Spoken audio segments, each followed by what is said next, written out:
Yeah, that's my friend Dave over there. We got a 2007 450 EXC motor. Pulled it out yesterday. Brought it into my work. Get some spare time. I'm going to tear top end down, do an inspection. Follow step by step through here and learn as I go. It's my first 450 EXC to do, so we'll see how it goes.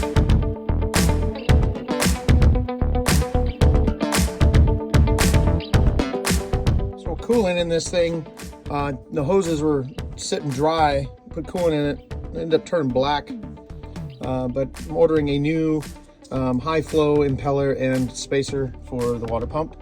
And also the seal that's behind this, the puck and the O-rings.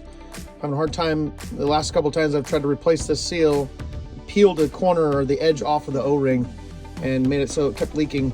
And then I thought maybe it was the cam, replaced the cam, still leaking out the weep hole. So I'm just gonna do a full tear down and inspect everything while I have it out, and we'll see how it goes. I just pulled up the motor cooler line. So before I get too far into this, I'm gonna set top dead center on this so we don't have to worry about anything when we put it back together. And to do that, this KTM RFS engine, it's an 07, has this screw right here, this Allen bolt. So what that has to happen with that is you pull the Allen bolt out, you take the washer out, put the bolt back in, then you could turn the engine over until it gets to TDC, and then that bolt gets screwed in all the way into a slot that holds the crank at TDC the entire time you're working on it. So pretty handy, especially in the field if the motor's still in the engine and you have to do top end work. Comes in real handy. So there's the bolt we pulled out. You can see it's tapered at the end, kind of a point. You can screw that in until it gets to the, take the washer off here. And you screw that in until it hits into the groove and the crank. You'll have to turn it over a little bit to find that groove. We also have to make sure it's in the compression. Screw it all the way in. So we'll screw it out a little bit. What I'm going to do is, here's the washer. I'm going to put that with the bolts. And I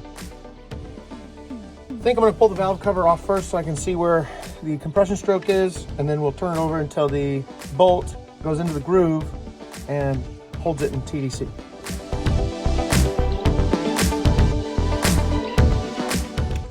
Now we got the cover off, cam cover. One thing that when I took the cam cover off just recently, one thing that I couldn't figure out is I thought there might be a gasket for this, but there's not. It's a RTV. I used black, which was on it before. Not sure exactly if I used a specific style, but it seems like the black fuel resistant RTV should work just fine. This right here is where the puck is for the water pump.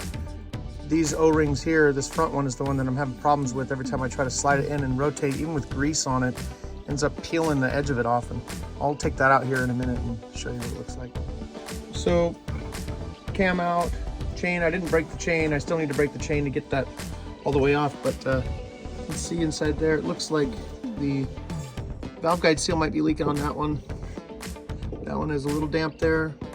I don't really see any too much burnt like bypass, but may port that out a little bit and polish it so we get some exhaust out of there quicker. Otherwise, just keep going.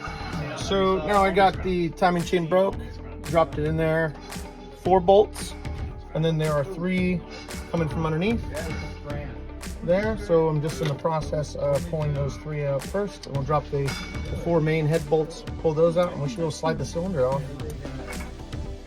Take a look and see what it looks like.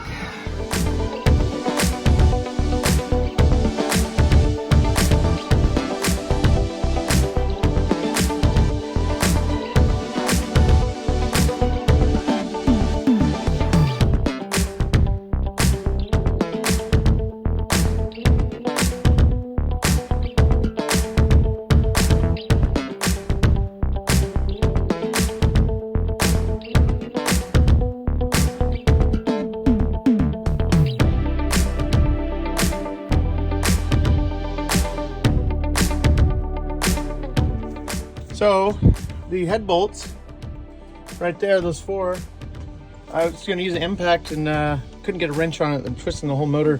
So I decided to grab the 1/2" big bad boy, and they still won't move. So I got to do a YouTube video or a Google real quick.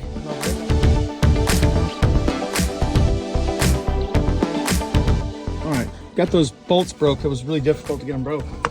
Piston, little wear on this side, not too bad. The other side, nothing. So basically it's supposed to look like that. Oh, can't get it focus. And looks like that.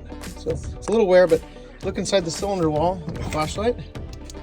Cylinder, see the cross hatching? You can see it where it kind of continues down. There's a little bit of scoring there. Probably just do a quick hone, and that's not too bad. And then pull this off. Hold on. That looks good. Those valves don't look like they're sunk down or cupped out too bad or flared. I'll put some gas or something in there and see if it drips or it gets bubbles. So heads off. In conclusion, intake valves are not sunk down. It's pretty clean, not too bad. A lot of carbon buildup on the piston. I'll go ahead and clean that up real good. Other than that, I think that the inside of the cylinder wall looks like the cross hatching is actually pretty good shape. There's a little bit of scoring, a little teeny bit of scoring along here. Nothing I can feel though. It's like literally just scuffs, and so I'm gonna go ahead and maybe just hand hone that a little bit, and I'll just put new rings in the piston, clean the piston up, and that should be good to go. I'm gonna wait for a gasket kit, and then we'll reassemble.